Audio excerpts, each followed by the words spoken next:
Hello mga day, kumusta? Dalo na punta mo sa day in my life as a humika nanay. Nagsundo day ko anino sa kong anak butyok nga si Binsyo. Pag taod-taod ana, gawas na nila sila.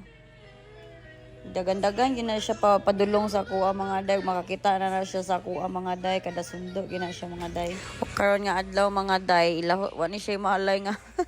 Ilahos ko ni siya karon sa injikan mga day, sa measles masiguro to mga day nga inject. Kay napildi man mi sa kaso sa iyang papa mga dayso, nagbao mi. Sa kay mi bao, shout out to Inconik.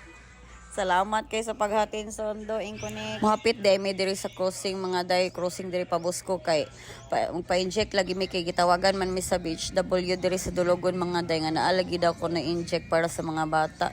Hindi ko sure sa measles, siguro to mga day. Basta kay ay gali kay diri gid ni agi si Inko kay nalimot ra ba gyud ko nya nakita na ako nga hala karon man dayto schedule gyud sa iyahang inject kani nga inject mga deliberera ni siya sa barangay. Wala gyud gasto ani about sa iyang mga immunize mga inanak kay diri ra gyud mis barangay. Ug naabot na rin mi ana mga day man nagpalista na rin ko ang naong sa butyok wag gyud malay mga day nga tusukan na day na siya anak karon.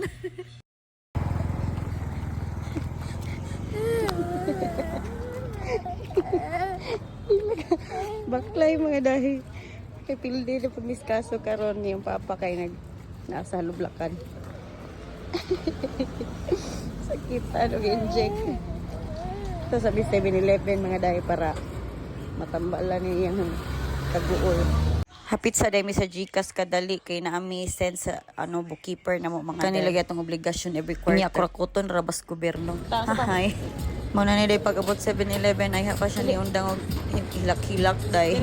Aptik na rin kay nakabili na siya mga day. Muna ni ipang pamunit mga day.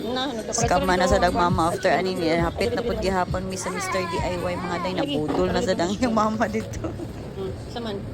Ingli. Sa imo ma. Green? Din here tataman mga day. See you on my next mini vlog, Charis. Bye-bye.